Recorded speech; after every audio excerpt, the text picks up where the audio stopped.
Kirby's holding his package right now from Power Stick. If you're not watching on the video, oh, look at it. That's so satisfying how that just Isn't slides it? in and out of Yeah. there. Yeah, that sounded terrible. Yeah, it sure did.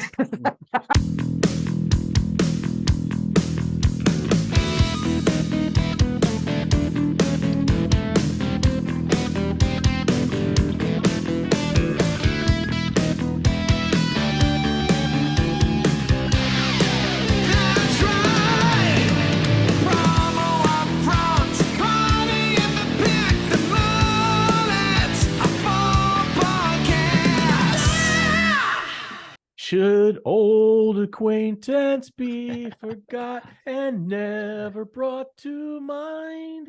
Should old acquaintance be forgot?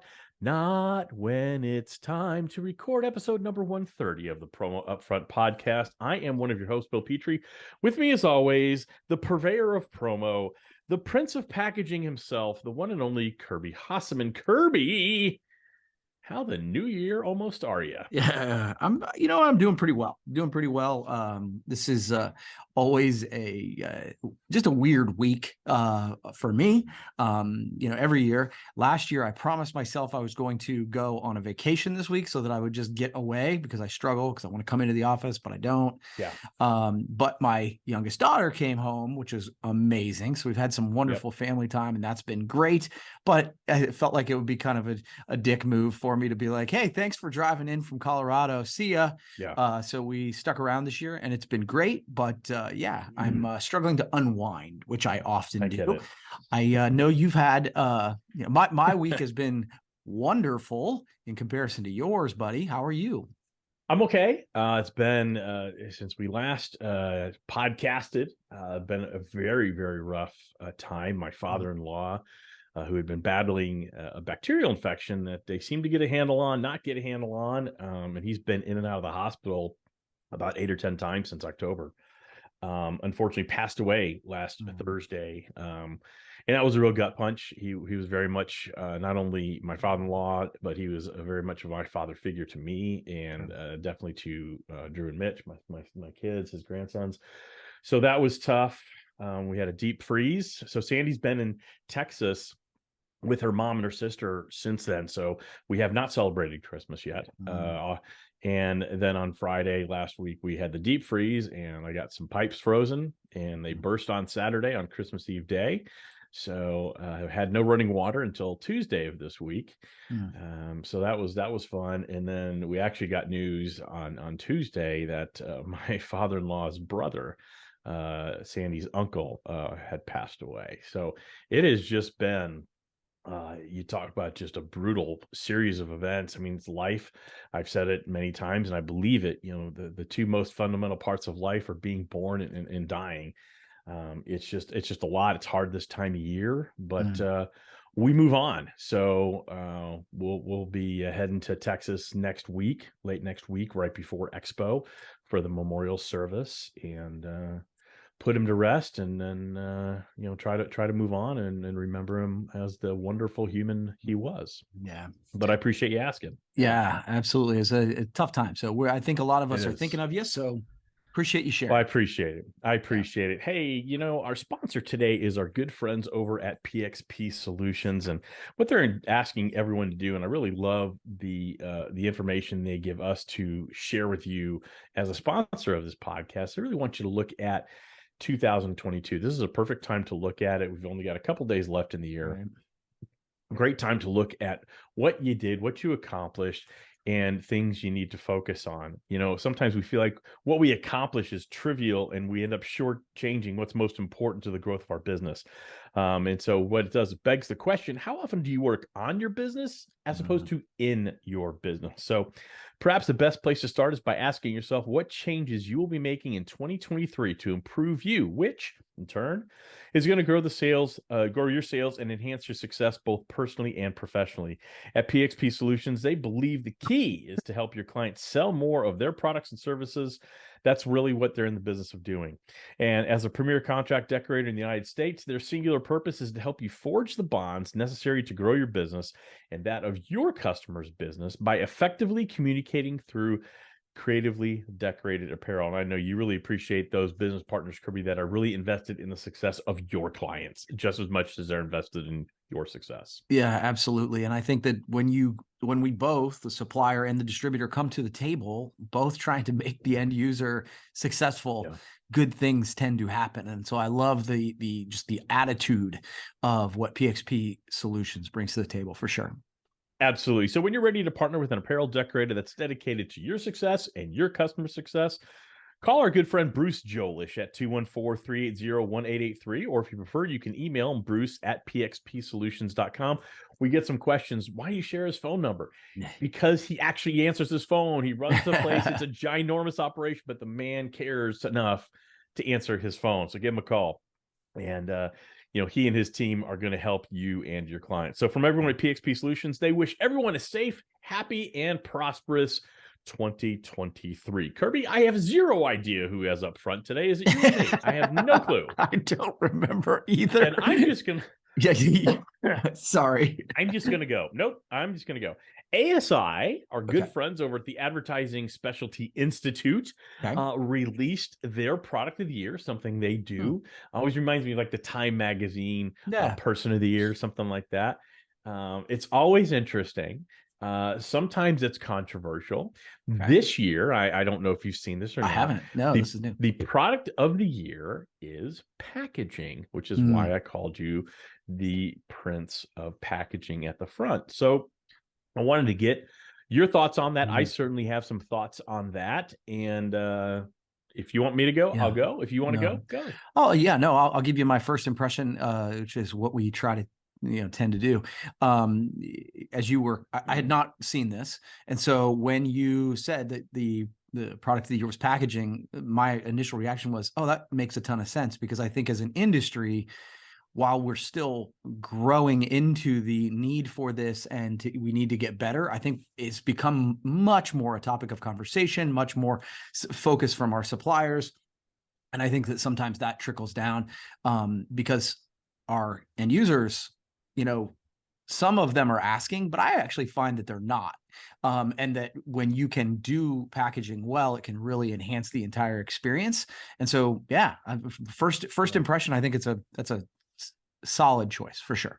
Yeah, you hit on something very interesting there. We talk about and I'll give you my thoughts about packaging in a second, but I don't want to forget my point based on what you just said. One of the things we hear a lot is, hey, clients want packaging and they're going to be asking for it. No, they don't, because that adds expense. Yeah. They don't think in terms of the experience. Generally with our industry, I think it's changing, but it's a slow change. Generally, our industry, they think of what is the stuff we can get for that. Yeah. It's that simple of a transaction. Yeah, agreed. And so I think it's incumbent upon us to do exactly what you said. What packaging does, and I don't think there's anyone who would argue this, it greatly enhances the experience, right? The delivery. Exactly. And I think we all remember when we got into this industry, unless you're newer to the industry, everything came in a poly bag. And there you go. There's your stuff. Yeah. Not the most elegant packaging you'll ever see. Certainly effective, kept things clean, did what it kept it safe, but it didn't enhance the experience. To me, this is something that I think has been brewing for a long, long time. You've had a lot of companies out there, companies like the Chest, who really focuses 100% on packaging. Right. And they've always done such a great job. Chameleon, like another one, they do some great things with packaging. And I don't want to slight anybody. There's a lot of great companies doing it. Now you actually have suppliers who are also focused on that experience. I think in terms of Hirsch, I think of companies like Org Audio and HPG. A lot of companies really focus on the and also a Power Stick does a great job with their packaging. Kirby's holding his package right now for Power Stick. If you're not watching on the video, oh, look at it. That's so satisfying how that just slides in and out of there. That sounded terrible. Yeah, it sure did. Wow. Where's Michael Scott when you need him for something to say? Anyway, the packaging, though, it does really enhance it. I think there's a careful balance there of enhancing the overall experience by the same time minimizing waste. Right. The increased packaging can create some waste. So I think what I hope we go into is packaging that serves multiple purposes. Maybe packaging you might actually keep for some time. Yeah. Making sure it's recyclable materials, things like that. But I think it's absolutely the perfect choice for this year. And it actually, it's funny as we sit here and have this conversation, both of us have been in the industry for a long time, and sort of my background, started with a company called JII, and they actually manufactured calendars in-house. And so one of the pieces of training that we got right when you started was, it isn't just about selling that order of calendars. You need to talk to your client about how are you going to distribute, right? Because if they get 500 calendars and they sit in a box under your desk, so that was a part of the conversation even back then. And I think that this is the evolution of that conversation to say, okay, what is your distribution plan and how do we make the experience, as you said, just more satisfying for everybody? Well, and 100% agree with you. And when you do that, you become more than a promotional products distributor. What you become is almost an internal brand advocate, right, for your clients, and for their brand. You're helping them accomplish goals they didn't even know they were trying to accomplish. Right. So the more you can suggest packaging that's cost effective, but also brand effective, the better you're going to be, and the more loyalty you're going to end up building with your client base. So love it. Thought it was a great job. Great job, ASI. Congratulations on whatever. Just congratulations. That's just fun. Great job. Okay, so here's one, and this is a thought that was kind of popping in my head this morning as I was kind of getting ready for the podcast. Because literally everybody on our team is on vacation. We've closed down for the office, so I've come in a couple of times just to field emails and check in and whatever. And in going back and forth with suppliers, one of the things I've noticed is, man, the response time this week has been actually exceedingly wonderful, right? Like better than it's been in a long time, which is kudos, and that's not a shot. So don't take it that way, suppliers. No. So what occurs to me is, the question in my mind, I guess, is when does the scale tip back to getting on track with production times? Stock is not fixed, but it's getting better, right? In a lot of different ways. We're seeing much improved inventory. So congratulations to all the suppliers on working so hard on getting that back. I know it's not there yet. And now that we're through the holidays, which of course there's the labor challenges with the holidays and getting all that done, does this signal the time where we start to get back to normal with production times, with service, that sort of thing? And again, this has been a long time coming. We're talking about 2.5, 3 years. What do you think? No, I don't. I think what the new normal is normal now, where there are going to be stock issues. There are going to be logistical issues in terms of shipping and things like that. I think there's staffing issues. I don't think those magically are going to erase just because demand has slowed down for 2-3 weeks. I hope I'm wrong, but my gut tells me we're still in for another a while here. It's not something.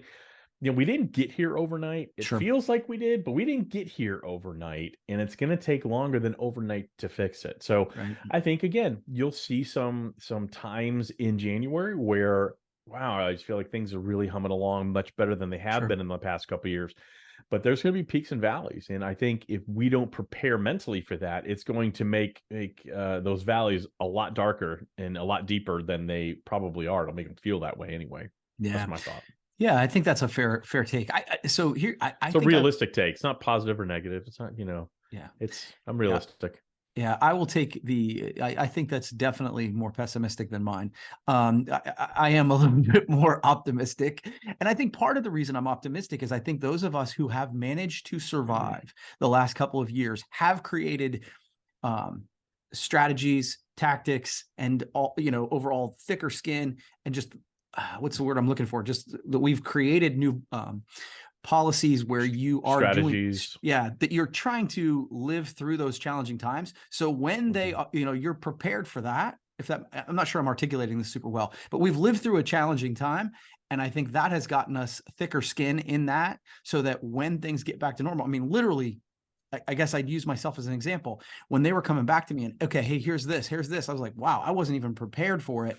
And so from my perspective, and I think the way I ask the question is important, are we getting back to the beginning of getting back to normal? I do. I think that we're starting to see it. And I think that, no, it isn't an overnight thing, but we all know that January tends to slow down based on the, you know what I mean? And I think that will help to grease the wheels for getting us back to, and again, not that it's perfect in January, but I think we're starting to see it coming back. So I guess where I will really push back and push back strongly, I don't think we'll ever go back to the way it was. I think as we evolve, as our industry evolves, as customer tastes evolve, as supply chains evolve and things like that, I think we go forward. I think the question is, which direction does it go? Is it closer to what it used to be? Is it something different we can't even foresee yet? Is it some sort of hybrid? So I guess my pushback is, to me, it's not this, I threw the ball 10 yards, and when does the ball come back right here? Right. I threw the ball, the ball was thrown 10 yards. How far back does it come, and in what direction does it come, and how do we adapt? I think what you said is perfect. I think so many distributors like yourself have been resilient, have formed new strategies, have worked with their clients to plan ahead, do more strategic planning. Those are great, wonderful, outcomes of this. Look, you can find joy in every bad situation. I'm a big believer in that. Despite our continued discussion versus optimism versus pessimism. So what comes out of this, no matter what the supply chain looks like in a year, 2 years, and all that, you have been able to develop those new strategies. You have been able probably to forge some different bonds with your clients because you worked closer with them, or you helped them out, whereas starting earlier than you had. There's a lot of good that comes out of it. I just don't know where it ends up. I don't think it comes back exactly the way it was. I don't think that's possible. Right. Yeah. No, and again, I think that, and to your point, by the way, is the COVID situation in China certainly has the ability to completely throw it off. So I hear you, and I don't know that I'm saying that it's going to get back to exactly where it was, but I at least see signs that it's improving. And I guess that would be my take. Yeah. I will say, what I see is the beginning, here's the optimism I have. I think people are realizing that this now is, as opposed to waiting for it. Well, as soon as things get back to normal, what I see is people accepting, okay, this is what is now. And if I want to survive, let alone flourish, I need to adapt. I need to teach my customers how to adapt. I need to work proactively with them. So again, you can take any situation and make a positive out of it. I'm a big believer in that. We haven't celebrated Christmas yet because my father-in-law passed away. We've been apart. I could really moan and complain about that. You know what? We're celebrating Christmas Sunday night this week. That will be January 1st. So while the rest of you losers get one Christmas in 2023, I get two. So you can look at it. You can look at anything and find the positives because they're there. Just like you can look at any situation and find the negatives. They're there also. So I think the big takeaway I see from what you're saying, and I agree with you, that's the beginning of, I think, us really understanding and adapting and thinking strategically about our business rather than just filling orders because there's stuff on a shelf. Yep. Hey, you know what I forgot to do, Kirby? Oh, I have a feeling that I do know. I did not amp up the podcast. So if you've been thinking, gosh, this podcast is a little low energy, that's on me. I did not amp it up. So I'm going to amp it up right freaking now. Hey, distributors, do you need to level up your email and social media marketing in 2023? Why, of course you probably do. There's no better time than right now because Promo Pulse is running a holiday sale. Get a jump start on 2023 and save up to 20% on AMP when you buy an annual plan. So go to promopulse.io/AMP. You're not going to be sorry you did. All right, Kirby. So honestly, I haven't felt like working. I haven't felt like being productive in the past few days, but I did force myself to do something I think we kind of do every year at the end of the year. I mean, we've podcasted 7 or 8 years now, every week. We know what certain weeks bring. This week, generally, or next week, we're probably going to talk about goals. We usually share our goals beginning of the year. This week, I want to share some of what I saw as 3 of the worst brand fails. In 2022. I don't know if you have any you want to share. I will go along. Okay, that's fine. Okay. I just thought these were funny, and I'd like maybe to expand the topic a little bit, because neither one of us prepared for the podcast. Maybe we take each one of these and kind of dissect them, Okay. to give people the value for their listening time. Yep. All right, first one, Burger King Austria. Dude. All right, for LGBTQ month. I actually did read about this. Yeah. Okay, so they came up with a hamburger. You can order a hamburger and had 2 equal buns. So you could get a hamburger with 2 top buns, or you could get a hamburger with 2 bottom buns. Okay. Yeah. The idea was equal love and equal rights. First of all, I struggle with all the LGBTQ stuff. I don't, Pride Month. Not because I'm against Pride Month. I'm not. I don't love the ways, we've talked about this before, I don't love the way brands just hop on, change their logo, and look at us, we support that community, when I'm not sure they really do. It just feels like a marketing ploy. And this really felt like it, especially when you're talking about, I mean, these sexual innuendos in this entire thing is just off the charts. Kirby, what say you? I mean, obviously apologies were issued and all this stuff, but what say you? Yeah. So I actually did read about that, that particular campaign.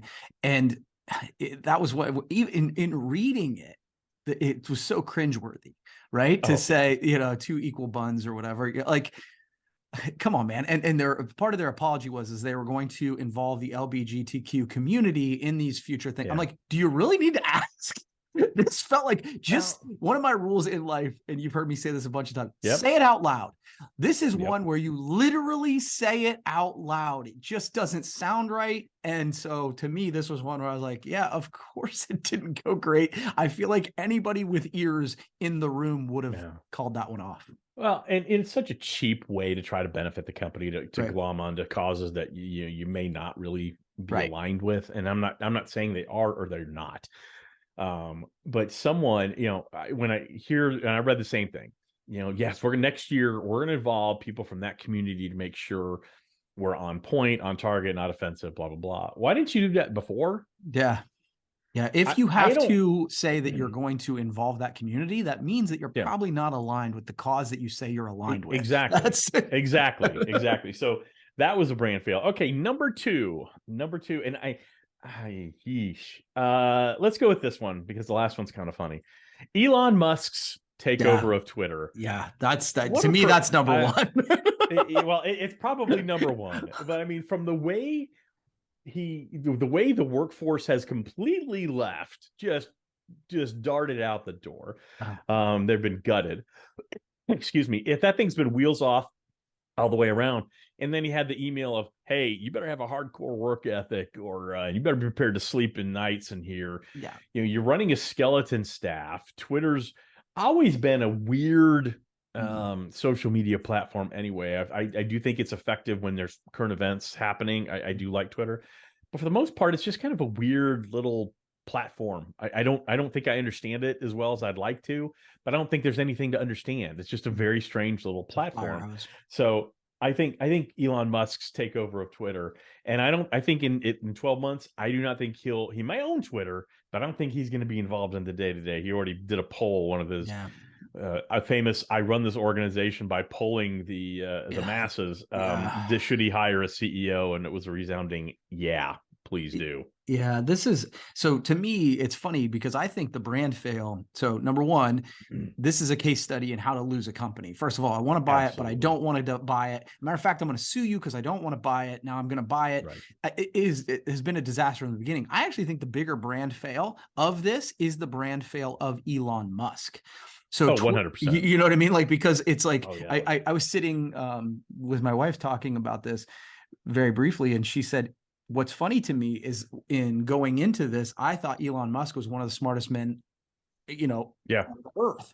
And now I don't believe that at all. And you've seen Tesla stocks going in the toilet as well. I think the brand fail isn't the brand fail of Twitter. It's the brand fail of Elon Musk.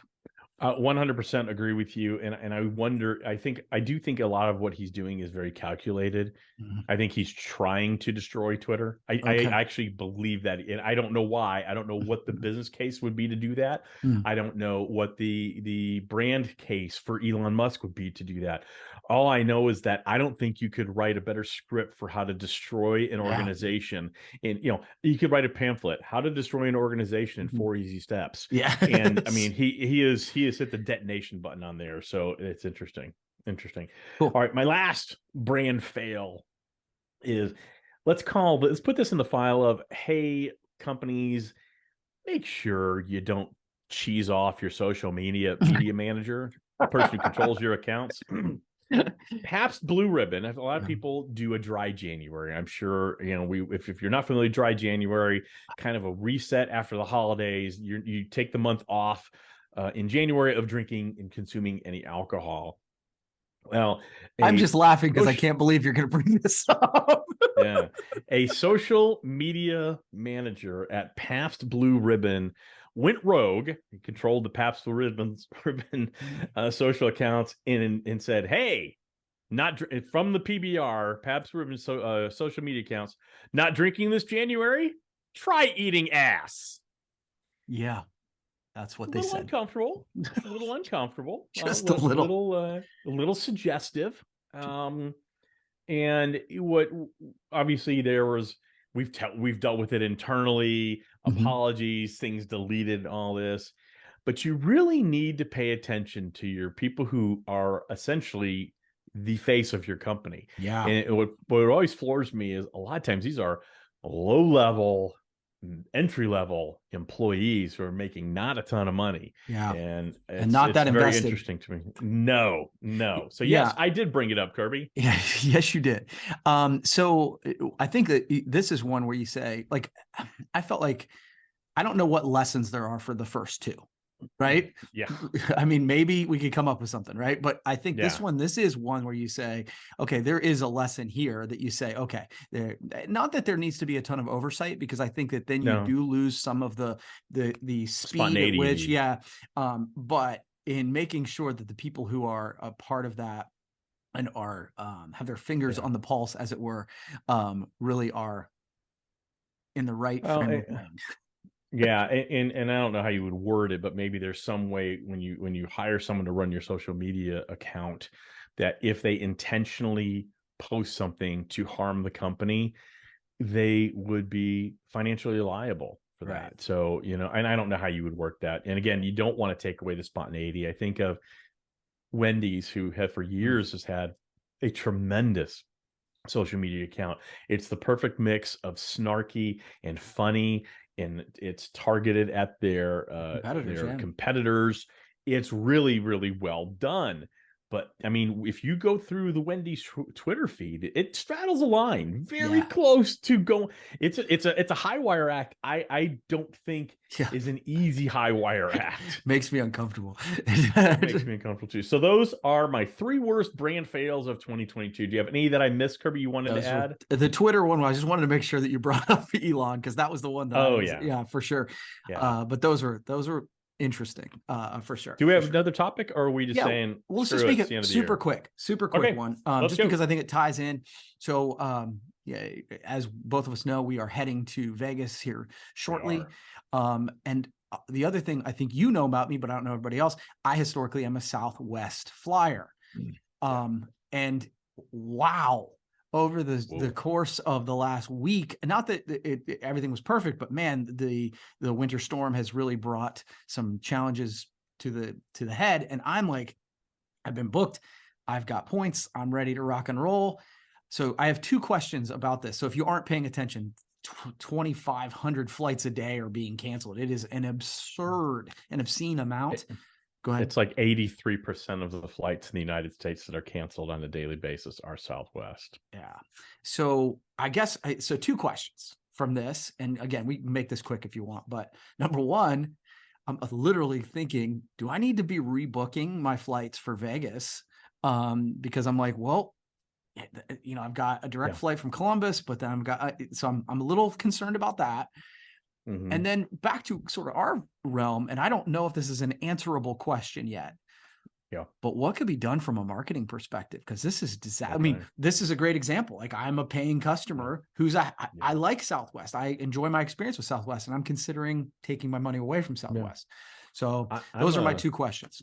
I'm a recent convert to Southwest, mainly because I don't travel as much as I used to. Right. And so airline loyalty doesn't mean to me what it used to. I can't get points to be any status on an airline at this point. Right. And because Nashville is a fairly small, it's a good size airport, don't get me wrong. Right. But we're not a hub for anybody. So if I want a direct flight other than to Dallas or Chicago or New York or LA or Miami, I've got to fly Southwest. So I'm flying Southwest this year to Vegas from Dallas now, but I moved it, but flying Southwest.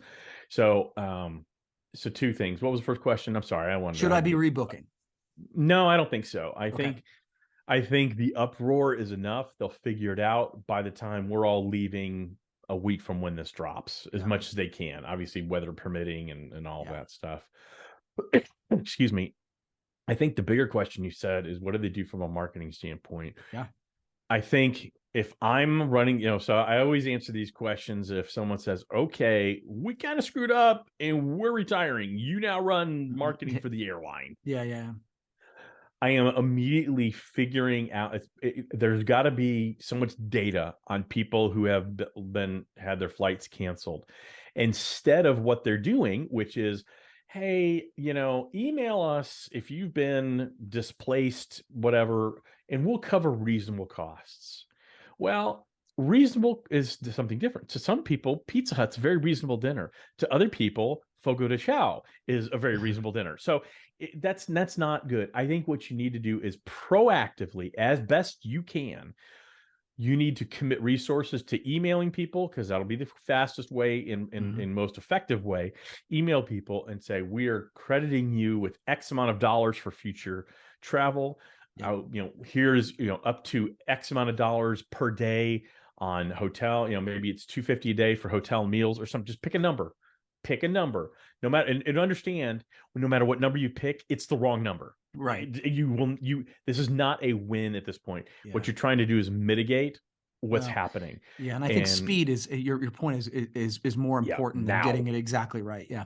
Fair. You do it now, and you need to, it's going to be a while. I mean, this has been brewing, from what I understand, for a long time. They haven't invested in infrastructure. I think it's going to, unfortunately, it's going to get to congressional level, because they did get a bunch of federal funding during the pandemic to stay alive, as most airlines did.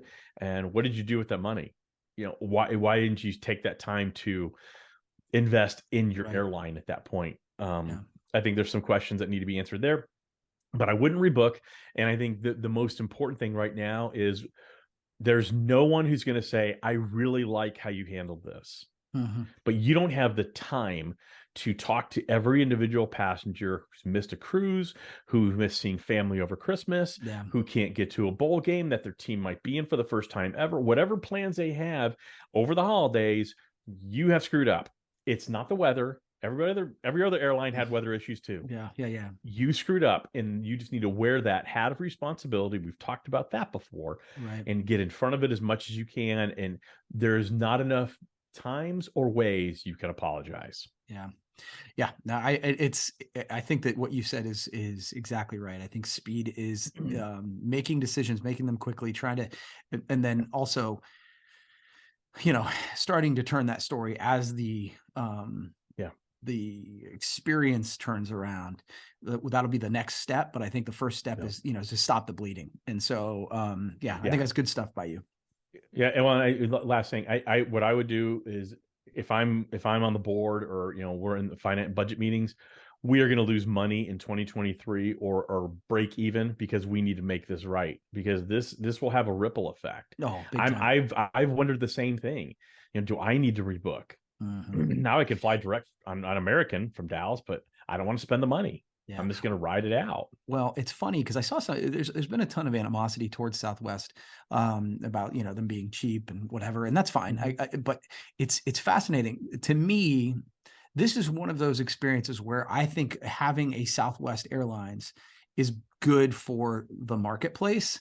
There've been, there've been already, I've seen graphics and tweets that have been put out there where Delta or American or whatever are charging $4,000 for a flight because the South, it's like, well, thank goodness you aren't taking advantage of this situation. I think that while Southwest might be imperfect, having another airline like them to keep the others honest, I think has been good for the consumer.